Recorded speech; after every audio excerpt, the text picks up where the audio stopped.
É o que te pedimos, Pai, em nome de Jesus. Amém. Amém.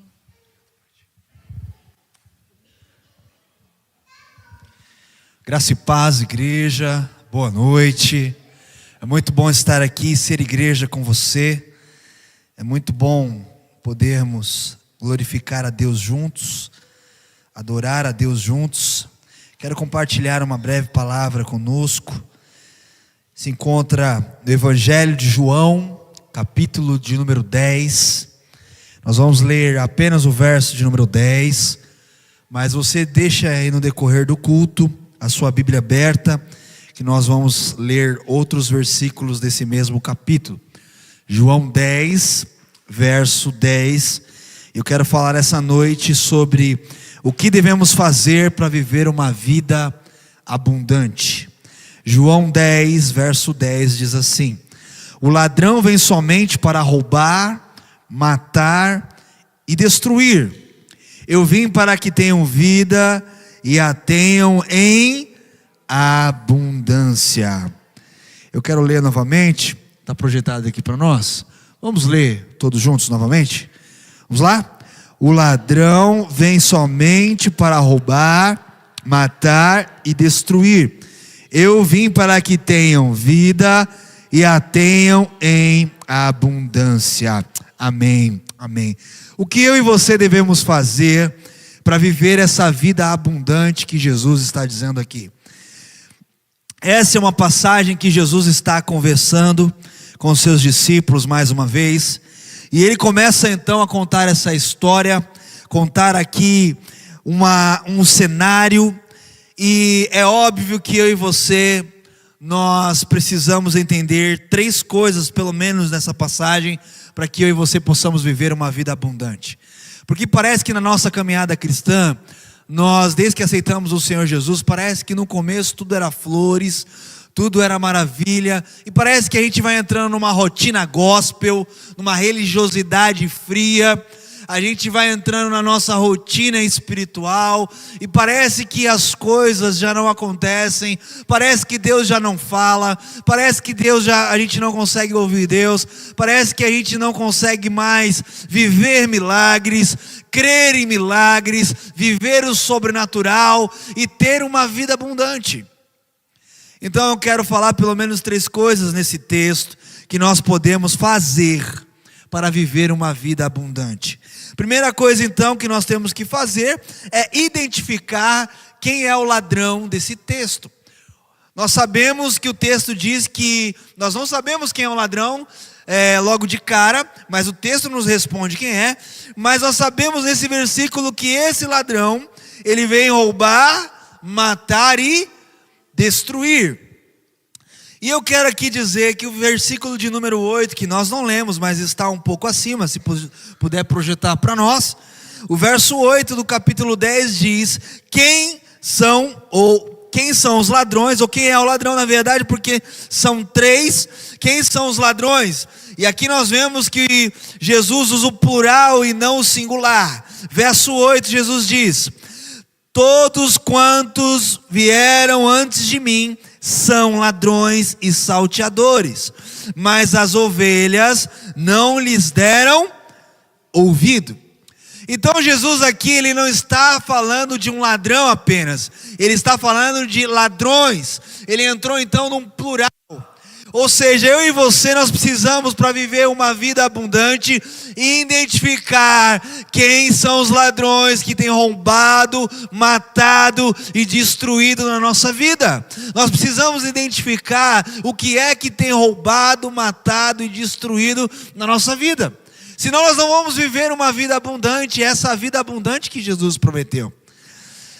Então, meu irmão, minha irmã, nós estamos aqui falando de uma passagem, nós não lemos ela na íntegra, mas você pode lê-la na íntegra na sua casa, com mais calma e paciência.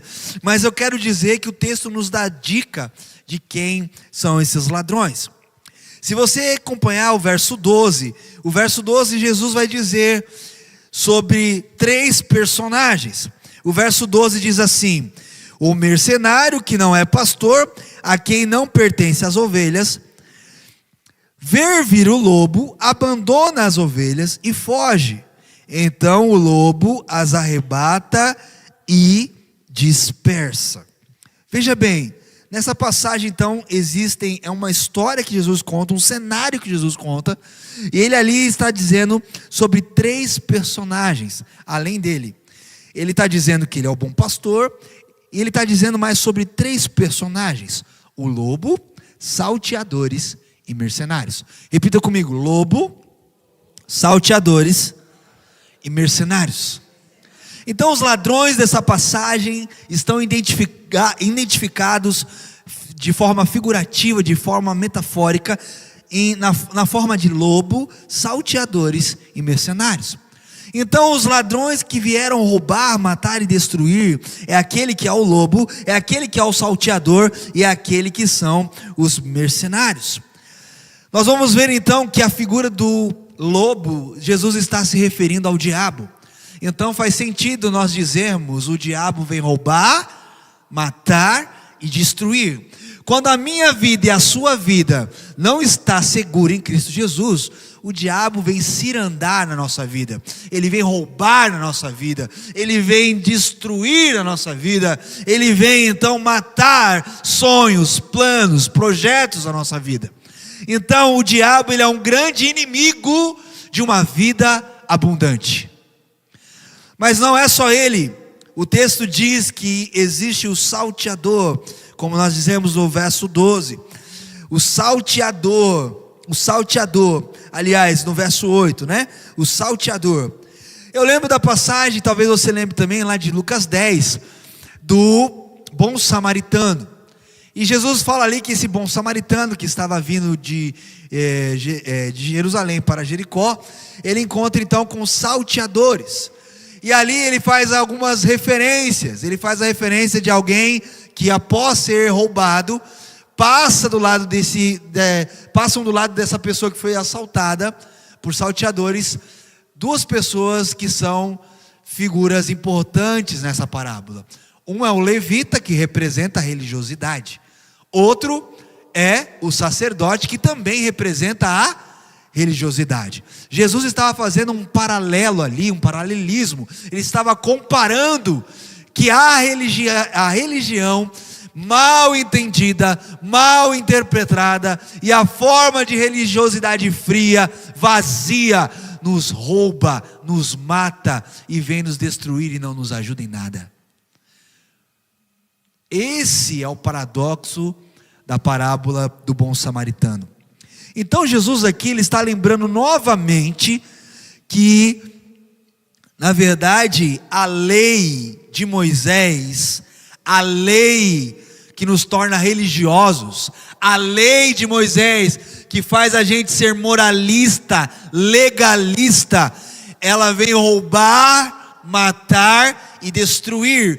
Porque se você for um crente, meu irmão, minha irmã, que fica lutando para obedecer a Deus, fica lutando para tentar cumprir mandamentos, e os mandamentos, como eu sempre digo, não são só 10, são 613, talvez você se lembre só de 10, mas são 613, tem mandamento para barba, mandamento para costeleta, mandamento para poder comer, que tipo de carne comer, enfim, são mandamentos demais, a gente só conhece 10, o cristão, ele não tem que ficar como um judeu, tentando cumprir regras e mandamentos.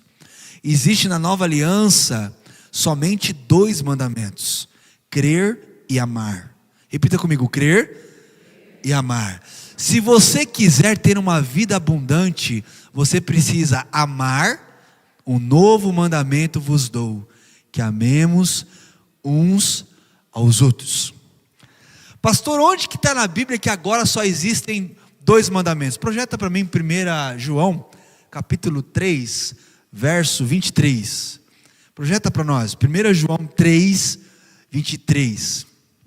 Olha que João escreve no verso de número 23 do capítulo 3 da primeira carta. Ora, o seu mandamento é este, que creiamos, repita comigo, crer.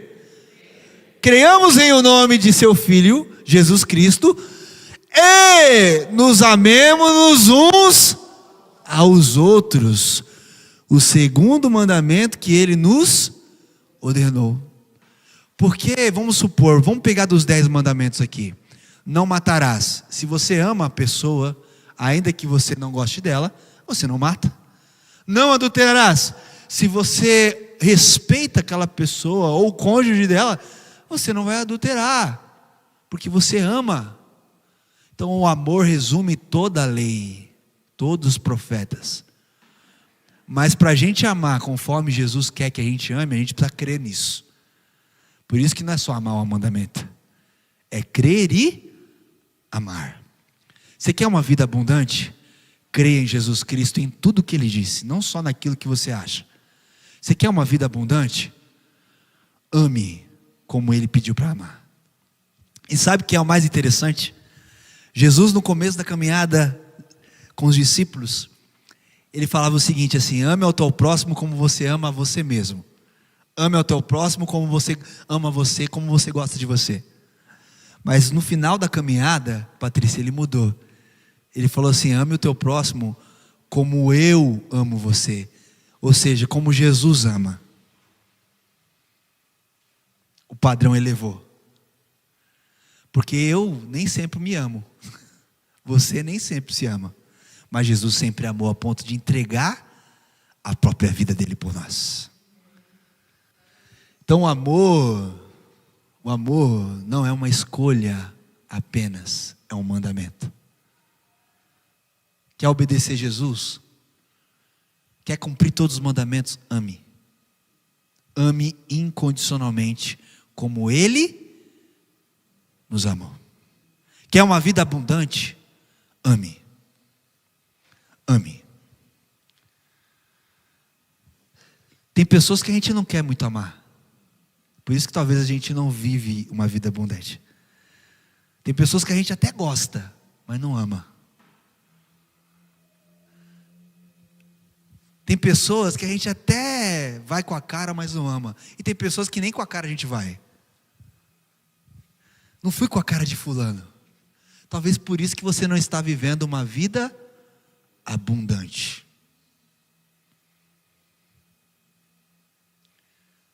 Porque como que um cristão é identificado nessa sociedade? Por amar como Jesus Cristo ama. E por amar o que Jesus Cristo ama. Então, a lei de Moisés, ela serve para mostrar para nós que nós somos pecadores. Ela é uma lei perfeita, mas ela é impossível de aperfeiçoar a gente. Então vem Jesus e cumpre a lei, e vem Jesus cumpre os profetas, e aí Paulo escreve: leve a tua mente cativa, leve o que você crê cativo, à obediência de quem conseguiu cumprir tudo, a obediência de Cristo. Leve a tua mente cativa, leve o que você crê cativo a tudo que Cristo obedeceu. Porque eu, Patrícia, você, cada um de nós aqui, nós não vamos conseguir cumprir toda a lei de Moisés. Por isso que a lei vai roubar, vai matar e vai destruir. Porque quem não cumpre a lei de Moisés está debaixo de maldição. Por isso que Jesus veio ser maldito no meu e no seu lugar. Para que essa maldição não esteja sobre nós. Porque quem não consegue cumprir toda a lei está debaixo de maldição. Aí vem Jesus e fala: eu consigo cumprir, e eu me faço maldito para que você não seja maldito pela lei. Gálatas capítulo 3 vai dizer isso. Então não tem mais nenhum crente maldito, meu irmão. Não existe maldição sobre a nossa vida quando nós estamos em Cristo Jesus. E uma vida sem maldição, uma vida é uma vida abundante. Maldição existe? Existe. Diversos tipos de maldição existem. Inclusive quando a gente não cumpre a lei, existe maldição. Deuteronômio 28, quem diga. Quando a gente cumpre a lei, bendito serás no campo, bendito será. Mas quando não cumpre, maldito serás no campo, maldito será naquilo, maldito. Quando não cumprimos a lei, a gente não consegue. Aí vem aquele que consegue, cumpriu a lei e falou: se você estiver comigo, como eu estou com você, essa maldição não vai recair sobre você e você vai ter uma vida abundante. Só que sabe qual que é o problema? Tem gente que não crê nisso. Está há anos na igreja e ainda se sente um crente maldito. Nada dá certo para mim. Acho que eu azedei a Santa Ceia. Acho que eu taquei pedra na cruz. Acho que Jesus não gosta de mim. Acho que Jesus não foi com a minha cara. E aí, vive como se fosse um pecador amaldiçoado. Só que não é isso que Jesus quer para mim e para você. E esse seu pensamento e essa sua forma de crer tem roubado você de uma vida abundante. Terceiro e último, os mercenários. Antes de Jesus sempre existiu. Então nós estamos falando aqui, o verso 8 diz que todos aqueles que vieram antes de Jesus são ladrões. O diabo apareceu na história antes de Jesus, sim ou não? Sim ou não? Sim. A lei não veio antes de Jesus? A lei de Moisés não veio antes de Jesus? Sim ou não? Sim. E agora por último, os falsos profetas não vieram antes de Jesus? Há quem diga o próprio Balaão, que tentou profetizar contra o povo de Deus. Os mercenários são aqueles que estão até hoje querendo usar a fé, querendo usar a piedade para vender coisas, para mercantilizar a fé, para mercantilizar, usar a fé como forma de lucro. Elimas o mágico, nós vimos lá em Atos, nós vimos o Bar Jesus também lá em Atos, que tentava manipular a espiritualidade, a verdadeira fé para ganhar dinheiro.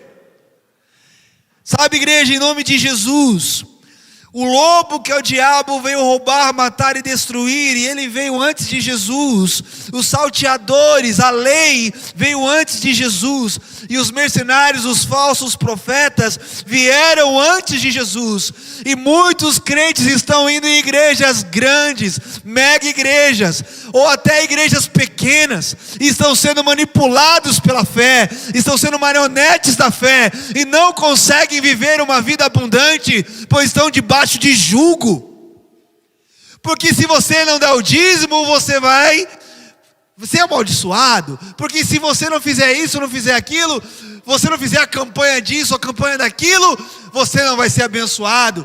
Se você não honrar o seu líder, você não vai ser abençoado. Ok, temos que honrar o líder, ok, temos que dar dízimo, mas não existe mais nenhuma maldição sobre aquele e aquela que crê em Cristo Jesus. Nós temos pessoas oprimidas debaixo de manipulação de falsos profetas, de mercenários da fé. Se você tem que dar 1.000, você tem que dar 2.000, você tem que dar seu carro, você tem que dar sua casa para você ser abençoado. Não, meu irmão, a Bíblia não diz isso. A Bíblia diz que para você ter uma vida abundante, você precisa do abençoador, Jesus Cristo. Então, meu irmão, minha irmã, ainda existem muitos falsos profetas. Antigamente, eu enchia minha boca para dizer, não sei se você é assim, eu falava assim: nossa, que bom que aquele bar fechou e abriu uma igreja. Eu dava glória a Deus e ficava feliz. Hoje eu não digo mais isso, porque tem muita igreja abrindo e muita besteira sendo falada em nome de Jesus Cristo. Tem muita pequena igreja abrindo, e o evangelho, ao invés de estar ajudando aquelas pessoas, falsos líderes, falsos profetas têm manipulado pessoas para ganhar dinheiro. Eu sei que é uma frase feia e ruim, mas são pequenas igrejas, grandes negócios. E o Brasil está, cheio disso. Antigamente falava glória a Deus porque uma igreja abriu, mas não dá para glorificar por algo que não vem de Deus. Pastor, mas toda igreja é de Deus, será? Tem igrejas que são de Isaac, são igrejas que foram abertas debaixo de promessa. Mas tem igrejas que são Ismael, foram arranjadas fora da promessa. Quem está entendendo o que eu estou falando aqui essa noite? E pessoas assim, que estão debaixo de jugo de falsos profetas, não conseguem viver uma vida abundante. Não conseguem viver uma vida abundante. E podem ter até um coração sincero, um coração verdadeiro, porque ela está aprendendo ali naquele meio. E a minha oração é que Deus livre essa pessoa desses lugares, e desse tipo de pregação, e desse tipo de evangelho. Porque como existe o verdadeiro evangelho, também existe o falso evangelho. Como existe Jesus Cristo, também existe muito anticristo por aí. Sabe, meu irmão, minha irmã? Então nós conseguimos identificar quem é o ladrão ou os ladrões, o lobo, o diabo, os salteadores da lei, os mercenários, os falsos profetas. E em segundo, para termos uma vida abundante, precisamos entender o que é essa vida abundante. Essa vida abundante, a palavra abundante que Jesus diz aqui, no original significa ter mais do que o necessário. O que é ter uma vida abundante? É ter mais do que o necessário. Só que para a gente entender o que é ter mais que o necessário, a gente precisa saber, do ponto de vista da Bíblia e do ponto de vista de Jesus, o que é o necessário. E aí, se eu e você formos lá para Mateus capítulo 6, nós vamos ver lá, no capítulo 6, que Jesus está falando sobre o reino de Deus. E aí ele está falando sobre o que é necessário. Ele fala: se você tem o que vestir, contente-se. Se você tem o que comer, contente-se. Se você tem aonde morar, contente-se. Porque isso é necessário. Aí ele vem com aquela frase que todo mundo enche a boca para dizer, mas ninguém nunca entende. Buscai então primeiro o reino de Deus, e estas coisas vos serão. Que coisas são essas? O que comer, o que beber, o que vestir e onde morar. Essas são as coisas necessárias. E o que é uma vida então abundante? É uma vida que você tem um pouco mais do que isso. E nós somos assim. Hoje nós temos carro, temos telefone, temos família, né? Jesus nem teto tinha debaixo, em cima da sua cabeça. O Filho do Homem não tinha onde reclinar a sua, e hoje a gente tem. Quando a gente busca a Deus, nós temos o que é necessário. Mas quando nós temos, e Deus permite a gente ter um pouco mais que o necessário, isso significa uma vida abundante. Porque a gente, quando lê esse versículo de João 10:10, né? O ladrão veio roubar, matar e destruir, eu vim para que vocês tenham vida e vida e abundância. A gente pensa que é abundância financeira apenas, abundância de bens apenas. Mas não é. É ter mais do que o necessário. E Jesus falou assim: olha, é a roupa melhor que o corpo? Você tem um corpo.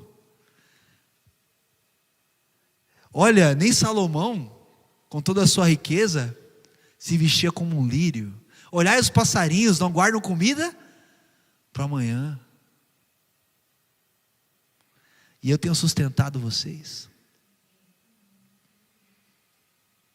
Sabe, irmãos, o evangelho não é um evangelho de pobreza. Jesus se fez pobre no meio do seu lugar para nos fazer ricos. Mas o evangelho é um evangelho onde não nos falta aquilo que a gente necessita.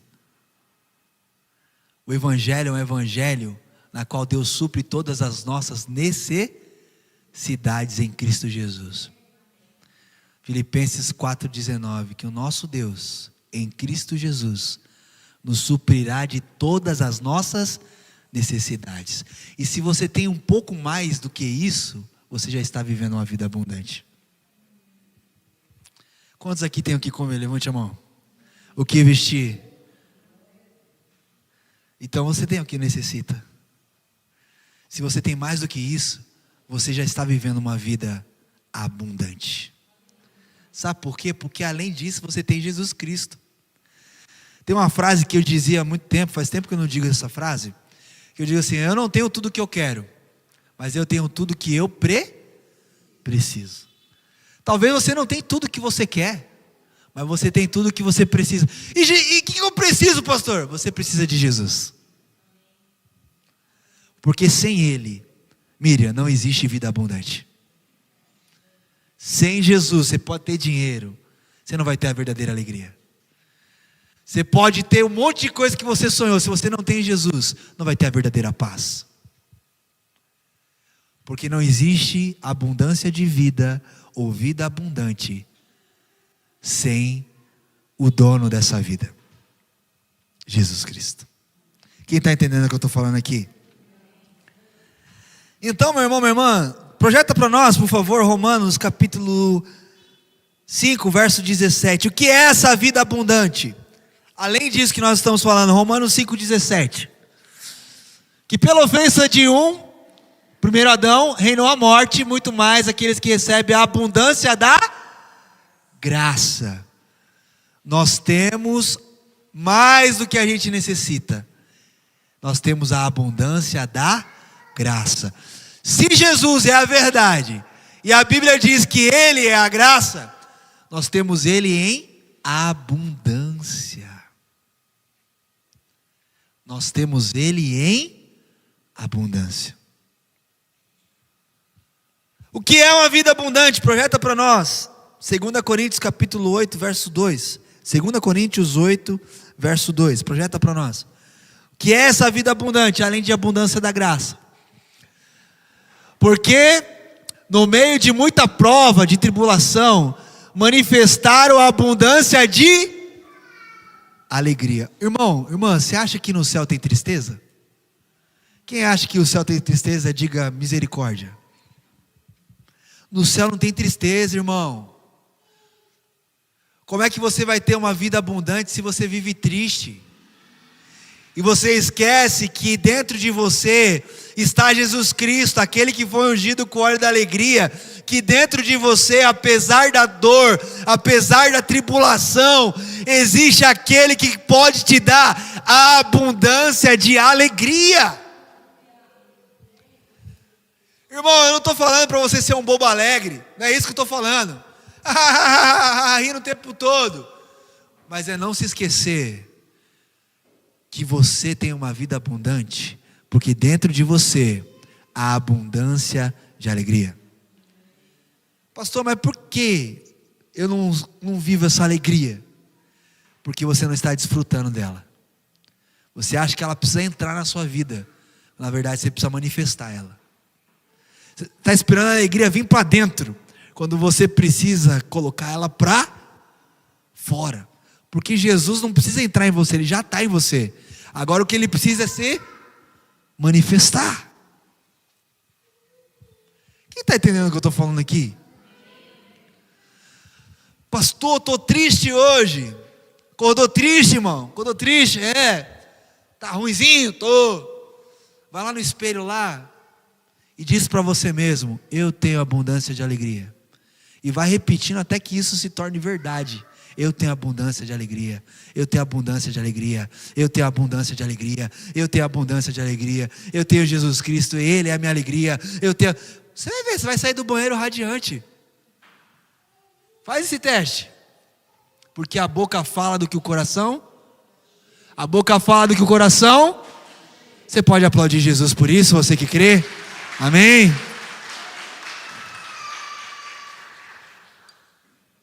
Então nós, para vivermos uma vida abundante, identificamos os ladrões, identificamos o que é essa vida abundante. Por último, o que eu tenho que fazer, pastor, para viver essa vida abundante? Aqui a gente finaliza.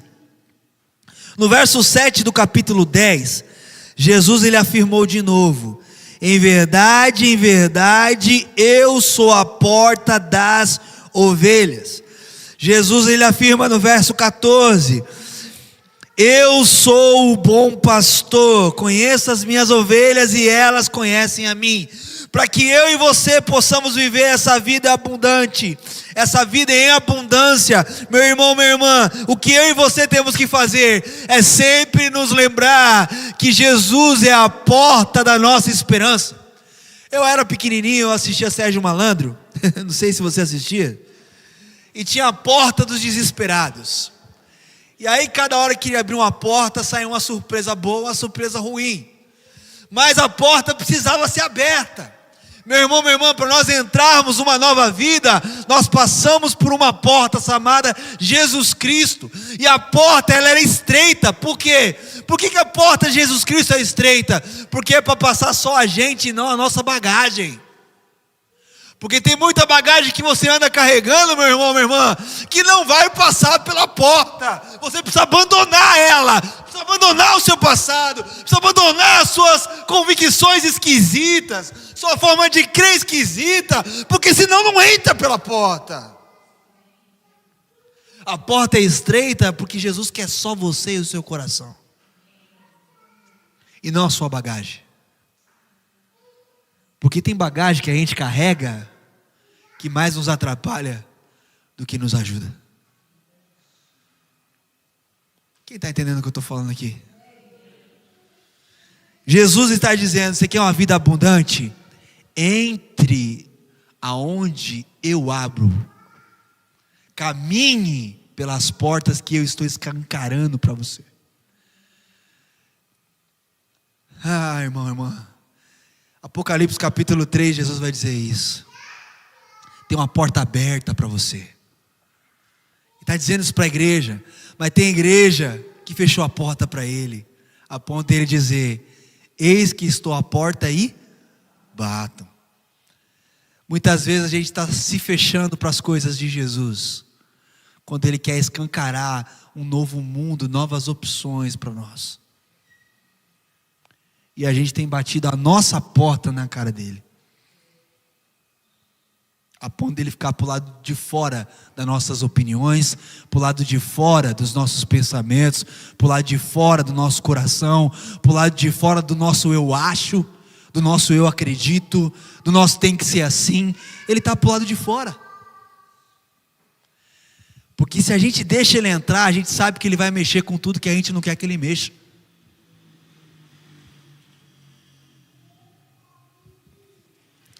Quer uma vida abundante? Deixa Jesus ser a porta na qual você precisa passar todos os dias. E não só isso, deixa Ele ser o pastor que te conduz quando você entrar por essa porta. Pensa comigo num cercado, e ali tem nesse cercado a porteira. Jesus está dizendo isso: eu sou essa porteira.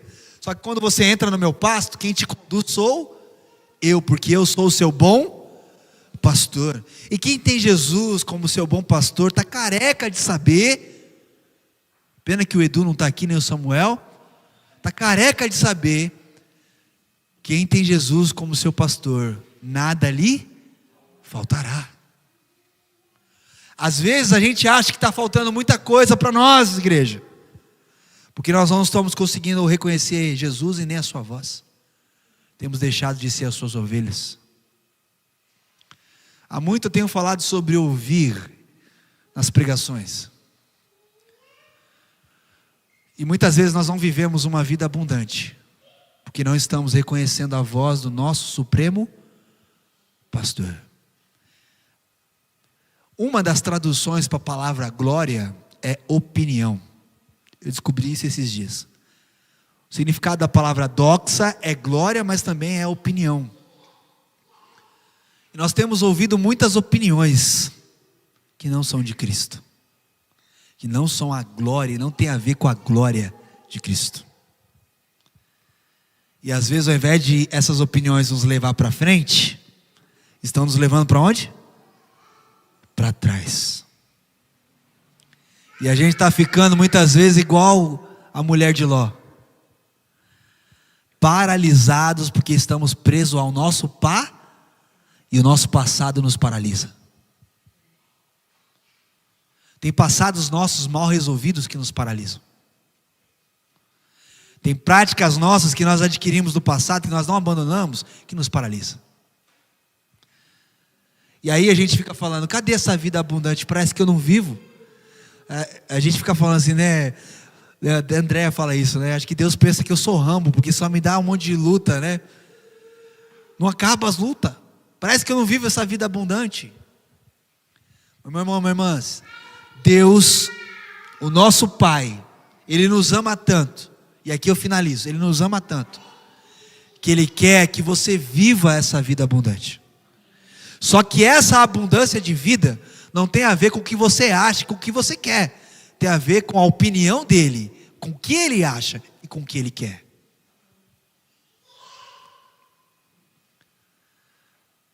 Tem a ver com o que ele quer e não com o que você quer. Tem a ver com o que ele acha e não com o que você acha. Tem a ver com a opinião dele e não com a sua. Quem está entendendo o que eu estou falando aqui? E se você ouvir, se você acreditar, se você crer, você vai viver essa vida abundante. Porque tem muita coisa, meu irmão, minha irmã, tem nos roubado da presença, tem matado a nossa crença e tem destruído a nossa vida, principalmente a nossa vida espiritual. Se coloque em pé no seu lugar, eu quero orar por você.